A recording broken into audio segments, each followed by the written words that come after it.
Good morning and welcome back to another episode of the Spotlight on Education presented by Neosho County Community College. My name is Huntyr Schwegman and I'm the Director of Communications and Marketing here at Neosho County. Today I'm joined by President Dr. Brian Inbody to chat about the upcoming fall semester. Dr. Inbody, how are you doing today? I'm doing great, Hunter. How are you doing yourself? I'm doing good. It's a nice day. We had a nice weekend. Got some vacation in, so I went to the lake for a little bit. Hopefully you enjoyed your weekend as well. Well, I spent it doing what are commonly referred to as honeydews, a list of things that I don't get a chance to do during the week. And the wife said, hey, why don't you get on these things? And so got those things checked off the list. So It's great to be doing a little bit of radio. I went to broadcasting school back in the day. My mom took a look at me and said, son, with a face like yours, you have a career ahead of you in radio. And so I got into that as my first degree. And so it's nice to be doing this again. Yeah, a little home sweet home, back to the homeland kind of thing. That's right. I was a DJ and spun the records. Had to actually take them out of gear, back them up, quarter turn, and then engage the motor. Back in the day before digital music and that sort of thing. Yeah, and now we just I've got a little device here that we're doing this on, and I'll edit it up in about 10 minutes and send it off. So a little bit different of a process, but still the same kind of mindset. So. That's right. Mine involved razor blades and tape. Yeah. So there you go. Yeah, so obviously we know that you're the president here at Neosho County, but we just want to give our listeners a little bit more background on who you are, how long you've been at the college, and kind of what your day-to-day responsibilities look like. Sure. So I came to the college in 2003, so this has been, my 21st year, about to start number 22. I've been president since 2010, so that's quite a ways ago, getting ready to start my 15th year here, or 14th year at the college, so I'm excited about that as well. You know your way around here like the back of your hand. Well, every time I say that, something happens that surprises me. Anytime you work with 19-year-olds in great numbers, you'll never go without a day of surprise because what happened? But it's always a great place to be, and I'm happy to be here. Started here as vice president for student learning, was chief academic officer for 7 years, and then 2010 I was promoted as president, and so it's been a wonderful years here, both in this Neosho County that have really accepted me and my family, where I raised my daughters, and also as president of the institution, and watch it grow and develop over that period of time. Yeah, so just on a day-to-day basis, what are some of the things you kind of do that people might not be aware of? So the job of the president is all about coordinating various offices together here on campus. So I spend a lot of time meeting one-on-one with a group of direct reports like yourself about what's going on in your area, how I can help, giving me the heads up about what are good and bad things down the pike, and coordinating that. And then we get together once a week during a large meeting called the executive committee meeting, which we go around the table, find out what's going on, but also work together as a group. And so that's what I do a lot of times in meetings, finding out things, reading, constantly reading different things. And then my job is also out in the community, attending community meetings in Neosho County and in Franklin and Anderson County as needed. And then dealing with the folks from the state. I'm also the contact for the U.S. Department of Education with the Higher Learning Commission. I work with them quite a little bit. So it's a lot of coordinating of large groups of people, worrying about the budget, worrying about the politics, and of course then I also have my bosses, the 6 trustees of the college, keeping them informed and running that meeting with the board chair when the time comes once a month for that. So it's a lot of large-scale coordination of various things going on, and then problem solving and things of that nature. And also the best part of the job, things like the strategic planning committee, where we can look to the future and plan future things coming up. So it's kind of exciting to be part of that and trying to, as I call it, try to make an 8-ounce glass hold 12 ounces. How can we get the most out of what we have and move the college forward and accomplish the mission the best way we know how? Yeah, you might not have your signature on a lot of things, but you get your fingerprints on a lot of things. Well, that's the thing, and everything the buck stops here, as the famous line goes, and you're responsible for everything that happens.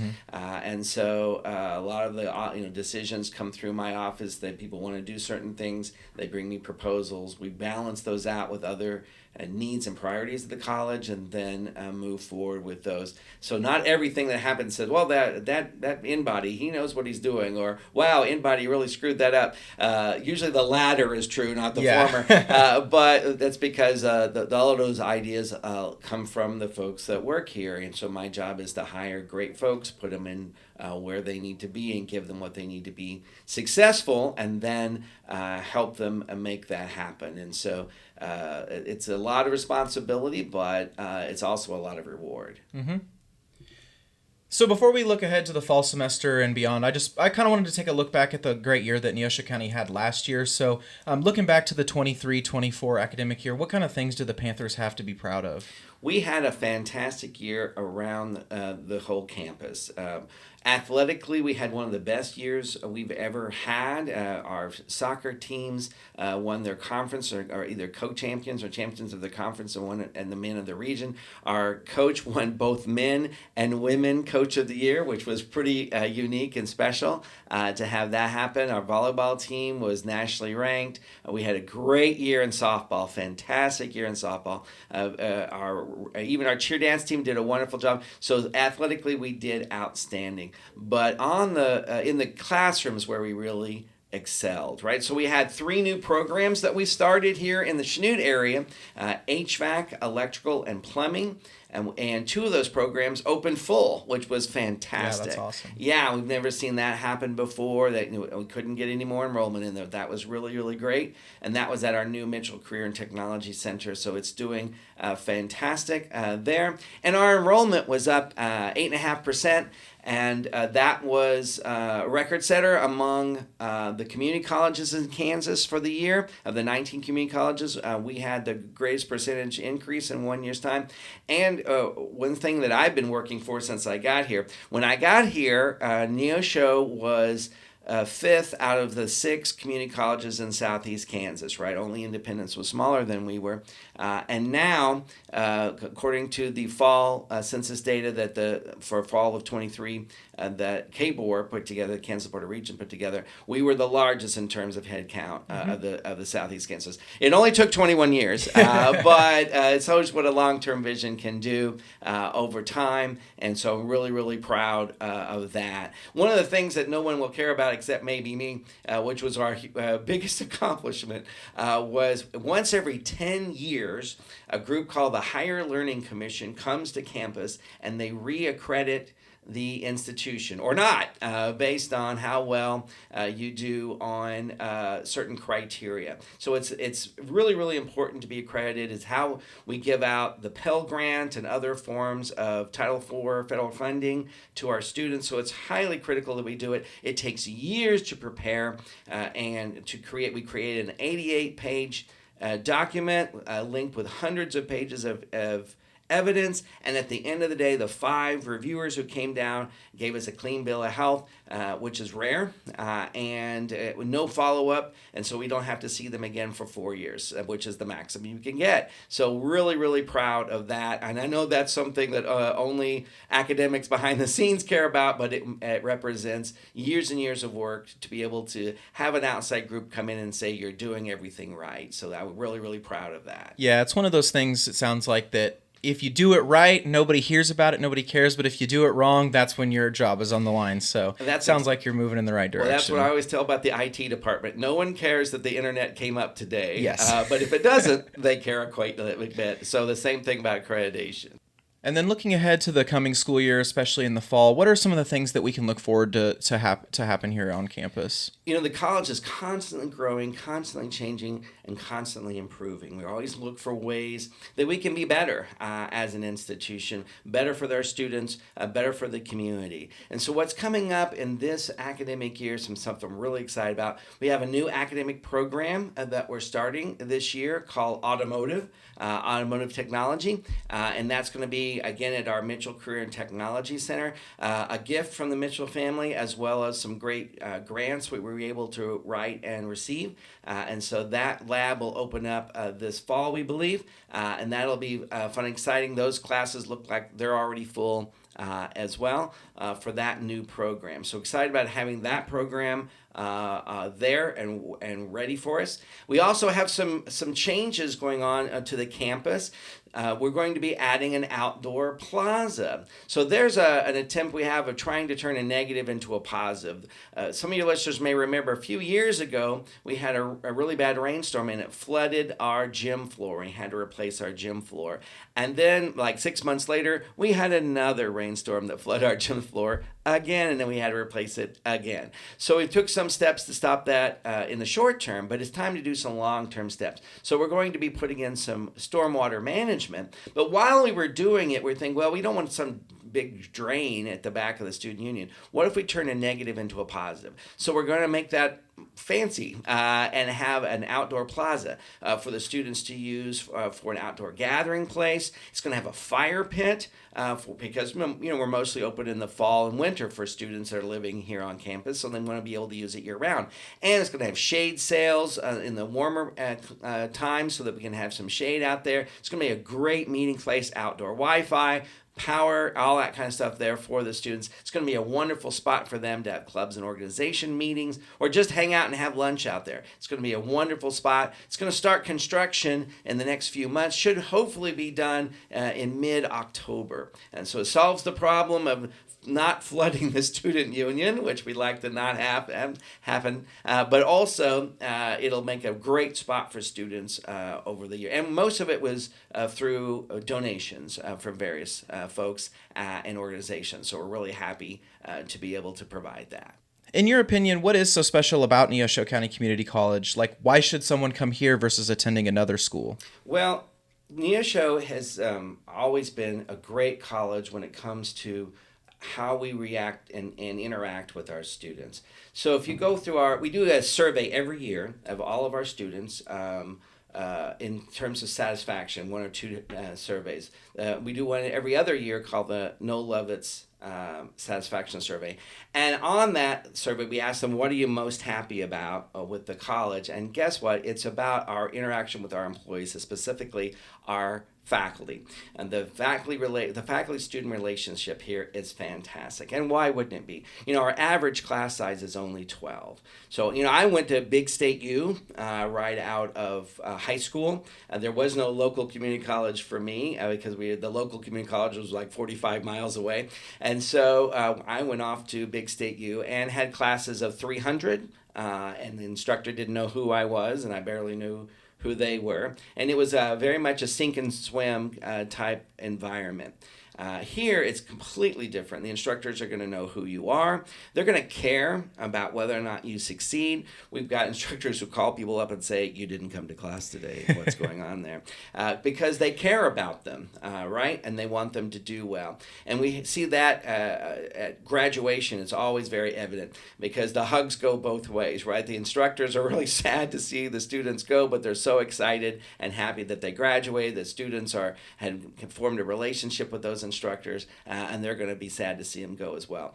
So we have the programs that you need across the board in technical education, in healthcare, but also in general education. A lot of people don't realize that even though we're known for our wonderful set of technical programs like welding and construction and industrial maintenance and aerostructures and electrical and plumbing and now automotive and all those and all our healthcare programs like our nursing program and our newest one, diagnostic medical sonography. We have all those great programs. Still, the number one group of students is people who are getting their first 2 years or so and moving on for a bachelor's degree somewhere. So we have all those classes as well, but instead of paying $450 a credit hour, when you add on fees and books and things like that, you're paying like $120 a credit hour. But if you're here from locally, well, we have a ton of local scholarships. There's very few county residents who are paying anywhere close to full amount because of all the various county scholarships that we have. And even if you're going for one of those technical degrees I mentioned, we have something called the KINZ Promise Act that allows you to go through for free, basically. It's a last dollar scholarship, which means there's nothing out of pocket for you to go. So when you go off to Big State U, or if you go off to a private school or wherever you're going, well, it's, we've got their price beat, I'll bet you, 9 times out of 10. And it's the same degree. You can do your first 2 years with us, and then transfer those years to KU or K-State or Emporia or Pitt State, wherever you'd like to go, and get that degree. And it's the exact same degree as someone who went there all 4 years, right? And so that's a great way to save a little money. If you don't want that huge school loan waiting for you when you graduate, there's a way to avoid that, or at least part of it, by coming to your local community college, getting some scholarships, and then going forward. So a great campus feel, lots of activities, things to do, wonderful faculty who believe in you and want you to be successful, low cost. I mean, it's hard to beat those kinds of things all put together right here waiting for you. What about coming to Neosho County Community College is valuable for students as opposed to going straight into the workforce or doing something else for a couple of years? Right. You know, the U.S. Department of Education does a study every year, and so in the U.S. Department of Labor do the same kind of study.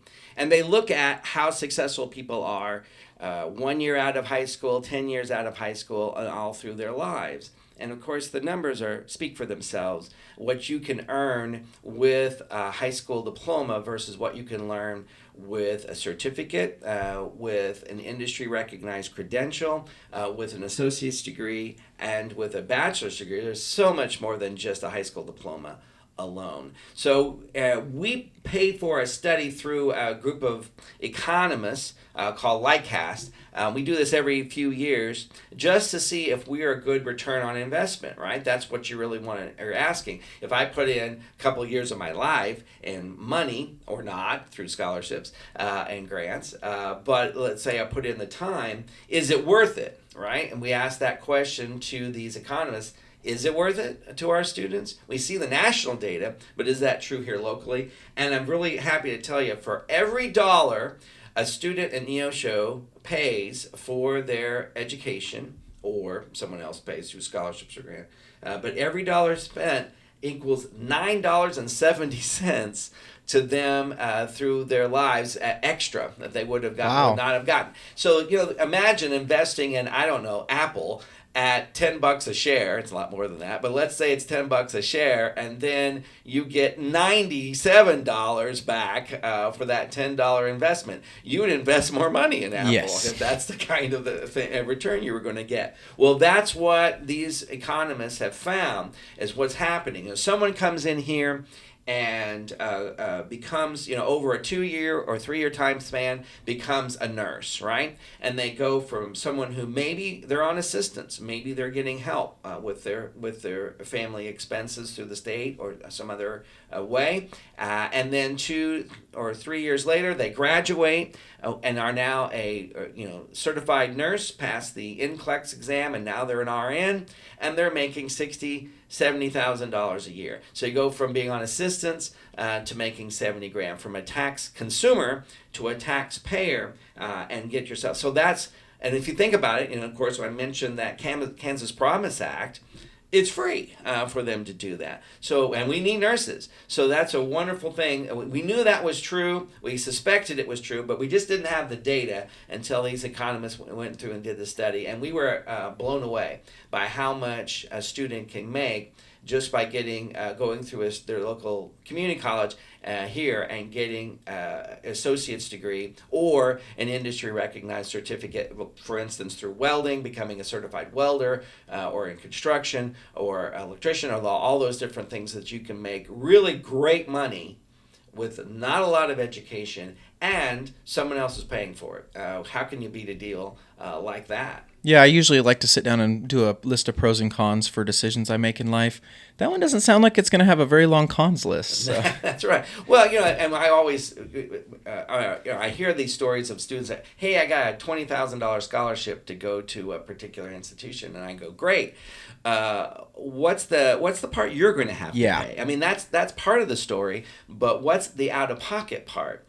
When you can consider living at home, or even living here, our residence halls are relatively inexpensive compared to some. There's no comparison to that. And when it's the same degree, right? It's the same classes. You take English here, it's the same English classes at KU. It transfers seamlessly. The Kansas Board of Regents has made sure of that. And so why wouldn't you take it here, transition into college a little easier. We've seen so many students who are 18, 19 years old. They move off to university. The freedom just is a lot when they've been under somebody else's control for a while. And then now it's up to them if they go to class or not. Oftentimes they choose not to go to class. And then that's not great. Plus they're learning a different way. High school is taught very differently than college is. And so now they're transitioning into a world of freedom, a world of doing their own laundry, let's hope, and also a world of different kinds of studying where it's up to you or not up to you.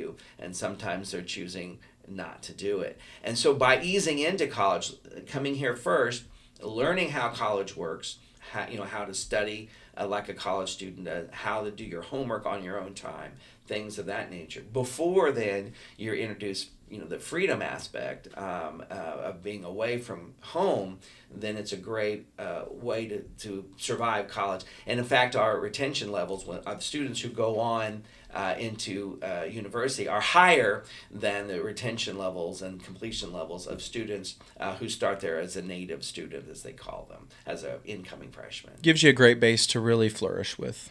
That's right. You've already, have 30 or 60 credit hours under your belt, right? And then now you're just doing the last 2 years. You know how college works. You know how to get there. You know how to budget your time. You know how to do that. You're just now living away, and now you're easing into adulthood, right? By having your own place or however you want to slice that. And then now you know how to study. And then, okay, I've already accomplished a degree or almost accomplished a degree before I left, and so now I can just finish off a bachelor's degree and I'm ready to go. So we see a lot, and we've also had students go off to big state U or to private schools or wherever, not do so well, and then come back to us, which is great. We love that, and we welcome them back, help them rebuild their GPA. And because when they go off to big state U, there's always a place like in my place it was called Eskimo Joe's and Tumbleweeds. There's also Mass Street, I believe. There's a few places at KU. Yeah. There's always Aggieville. There's always at University of Texas it's called 6th Street. There's always a place where I like to say where GPAs go to die. Yeah. And we don't have that here in Kansas or in Ottawa, Kansas. So we focus the student on activities here and keep them active and doing things, of course, and having fun while in college. But the same token, it's about student success, and it's about retention and completion. And so we know what's at stake if they don't, and so we help them and take a personal interest, whether or not, I always tell the faculty and the employees, their success is our success. We're not successful unless they are. We maybe say, well, I offered it to them. That's what I did, and I can't help it if they all failed. Yeah, you can help it. You can contact them. You can get in here and get some free tutoring. We offer free tutoring for every class. We're aggressive about that. We want you to work really hard to fail. You're going to have to really, really work at it if you want to fail here, because we want them to be successful. So that's a long answer to your question why you should come here, because we care, and we want the students to do well. We've cleared every barrier that we can think of. For instance, our library is open 24 hours a day here. So a lot of students don't have a laptop computer, or maybe they don't have a desktop computer. They need a quiet place to work. They swipe card in at 1 o'clock in the morning, because guess what? That's when a lot of our traditionally aged students do their homework. Our non-traditional students, the ones that are maybe past 25, do theirs about 9:30 at night. That's after they put the kids to bed, and now they can sit down and do their homework. But for the traditional age, they're still doing it in the middle of the night. So they can swipe card in, go into our library, have a quiet place to work, and get their work done, because we want to clear that barrier as well. So we keep the cost low for that barrier. Our schedule is very, very flexible with different kinds of classes for different times of the day. Online classes, virtual classes, classes over Zoom, as well as the traditional Monday, Wednesday, Friday, 9 o'clock classes, everything in between. So we try to make that as flexible as possible for students. So we're doing everything we can think of to make a positive environment for them, where they can be successful, and to show that we care. And that's what it's really about. That's the difference. That's why we had the gym as full as I've ever seen it this year at graduation, because we had so many graduates and all their families. We're getting close to capacity at the gym, and I couldn't believe it, but it's absolutely true. So I was really excited by that. And so we're seeing outstanding numbers at graduation there as well. And why? This is all a combination of all the different things that people have done in all various offices, from counseling to a food bank to renting our books. We rent our books, not sell them, so to keep those prices low. And so we do everything we can think of to remove barriers so that students can be successful if they choose to. And what's at stake? Spending that dollar, getting that $9.70 back for the students, and so we can see their lives change. And truth be known, for our non-traditional students that are out there, a lot of them have children when they come to us. Maybe they're ready to make a change in their life. We know that if you go to college, chances are your kids are going to go to college. So here comes maybe a woman who in her 30s or something, who has 2 kids. And she wants a better life for those kids, so she works really hard and becomes a nurse. And so she changes her life.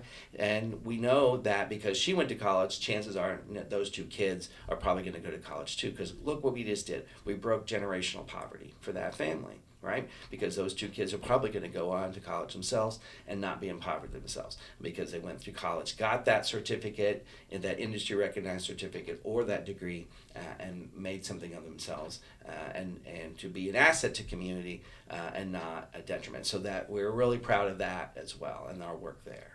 Yeah, I know that's one of the things you kind of mentioned to me when I started here was, yeah, we do education, but we're in the business of changing lives. And I thought that was a great way to look at it, because that's exactly what we can do when we get people in here and we get them to be successful long term, not just while they're here. So that's right. We tell that to we have a lot of folks who come from industry who come to work for us, right? Like nurses or electricians or plumbers or that sort of thing. And they did a great job fixing different things or installing different things or helping people like a nurse.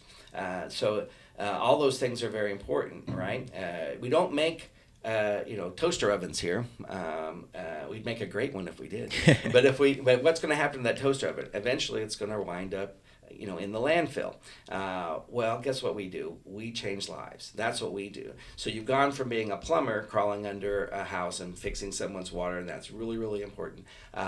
But here, you get to shape that industry, because you're going to graduate. That's what I tell our nurses. Make a list of everything you don't like about nursing in the state of Kansas. That you would, wow, I wish nurses wouldn't do that.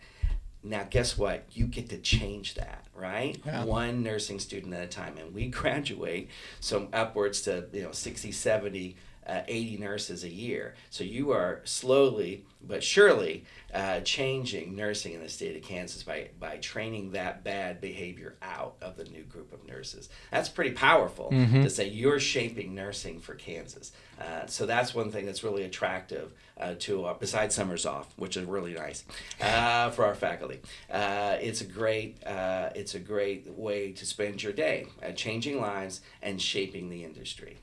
Just to kind of touch on something you mentioned, I know you said we don't have a Mass Street or a 6th Street or an Aggieville, but what are some of the things that students can do outside of class here at Neosho County Community College? We do a lot to try to make college life exciting and fun, as well as educational and enriching.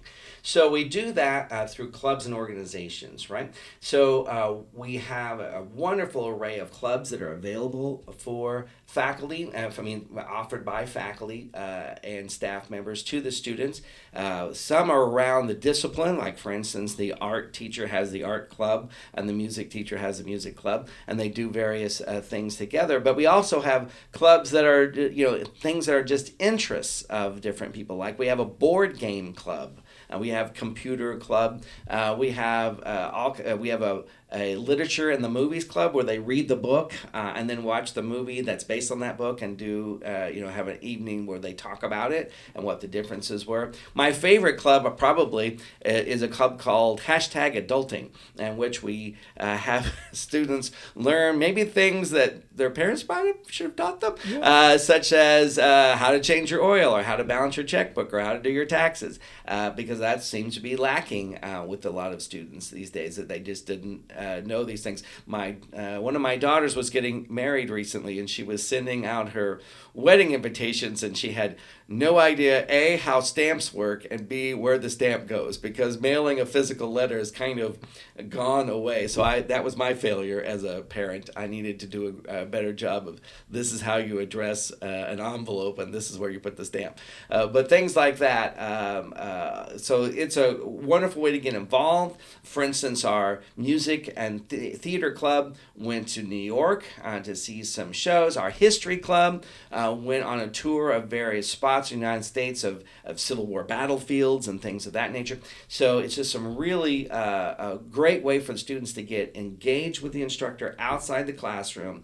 And what we have found is the more time a student spends in clubs and organizations, the more likely they are to graduate. So a lot of people say, keep your head down and do your homework. That's important, but getting involved, keeping them from getting homesick and quitting, right, or getting bored is just as important. So we need to balance those things and get them out of their rooms and onto campus and seeing their instructor outside the class and having fun and making friends, and they're more likely to stick around and finish that degree if they're around their friends and have some personal connections. So that's why we spend money on these clubs and organizations, because we know it pays off later in higher enrollment because they don't drop out, and also completion and they actually get their degree because they had a wonderful time with those clubs and organizations. So we really believe in those, sponsor those, make sure those happen every year, and they've been wildly successful since we started that program.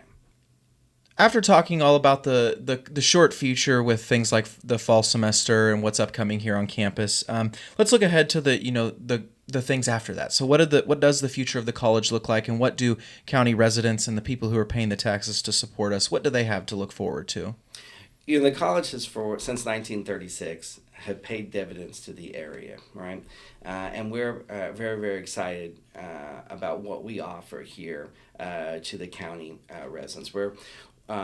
We did that same study and with the economists, and we found out for every dollar that is spent on taxes here, the taxpayer sees $2.80 back to them. So that's a pretty good return on investment as well when you over double your money when you give that back. Not just in the fact that we have a payroll and that those taxes are respent within the county, and that we bring in more money from the state and from the federal government into the county through our budget. We get about $6 million every year from the county, but we spend close to $20 million. Where's the rest of that money coming from? Well, from tuition fees, but also from all the federal grants that we've been able to bring here and spend here, and that then recycles within the community. And so besides our payroll, which can be with full and part-time folks and student workers, can be upwards of 300 or 400 people here in a given year.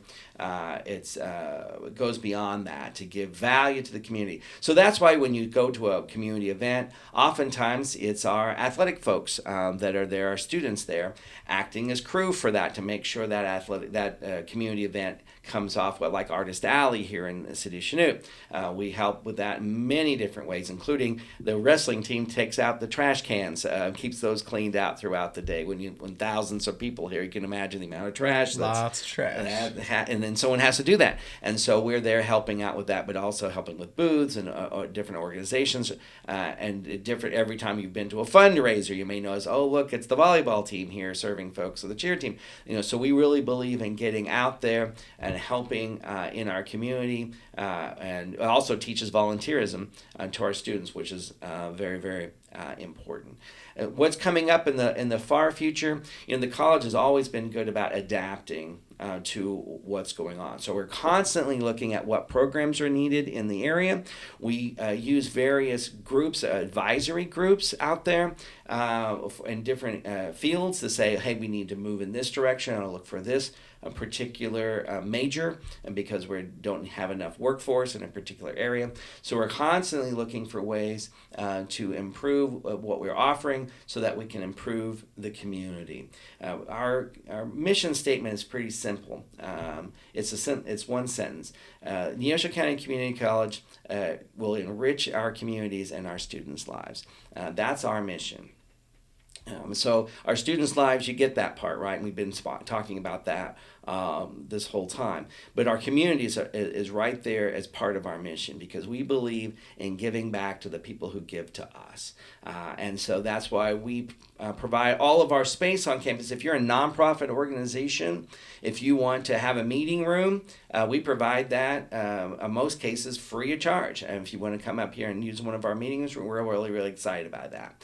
And we also talk about expanding that operation and providing new meeting space on campus. So something that we're working towards for the next couple of years is that we hope to break ground in the next few years on a new revamping of our auditorium. Our auditorium here on the Schnute campus has not been renovated since it was built in 1968. I think we got our money's worth out of it. And For sure. Yeah, and if you've been to our auditorium, you go, yeah, it could use something. It's probably time. So you think about all the other places on campus, we have renovated those many times over, and they look great and modern and wonderful. Well, it's time to do that with our auditorium. And we've had a wonderful lead gift from the Me family, and so we're hoping to raise additional dollars for that so that we can expand that from an auditorium into a performing arts center that will have a new green room for the actors and a new scene shop because we don't have one right now. They just build our sets outside on the grass, hope for good weather when they do that. An outdoor stage, an amphitheater so that you can bring a picnic blanket or an outdoor chair and sit and listen to music under the stars, that sort of thing. That's something we want to do. But also then a new reception center. That'll be the beautiful glass enclosure around one corner of the building that'll be big enough to host receptions there. So revamping the auditorium with new seats and new lighting and new sound, and then build on this glass enclosure to be the new lobby / reception center for the community as well, so that you can use that for various things. So we're really excited about that. We'll be looking at different ways to do a campaign over the next couple of years to make that building happen. So that's the next thing we hope to break ground on. So that'll be an exciting new addition to the community. Yep, exciting things all around. Never stops. That's the great thing about the job. If you're bored, that's your fault because there's tons to do, and we're always moving forward, always looking for ways to make the college better. Mm-hmm. Dr. Inbody, thank you for taking the time to talk with me today. I'm sure our listeners learned a thing or two that they might not have been aware of. It was great being here today, Hunter. Thank you so much for having me.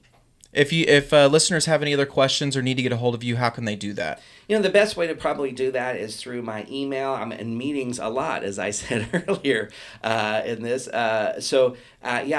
Inbody at neosho.edu. You can go to our website, and my email is listed there. There's a president's page there with my email on it as well. And all my past columns, if you want to read, I do a monthly column in the Schnute Tribune, and they're all there as well, going back to 2010. So there's quite a few of them there now. Well, that has been this week's Spotlight on Education presented by Neosho County Community College. My name is Hunter Schwegman, and don't forget to tune in next week as we highlight another amazing aspect of NCCC.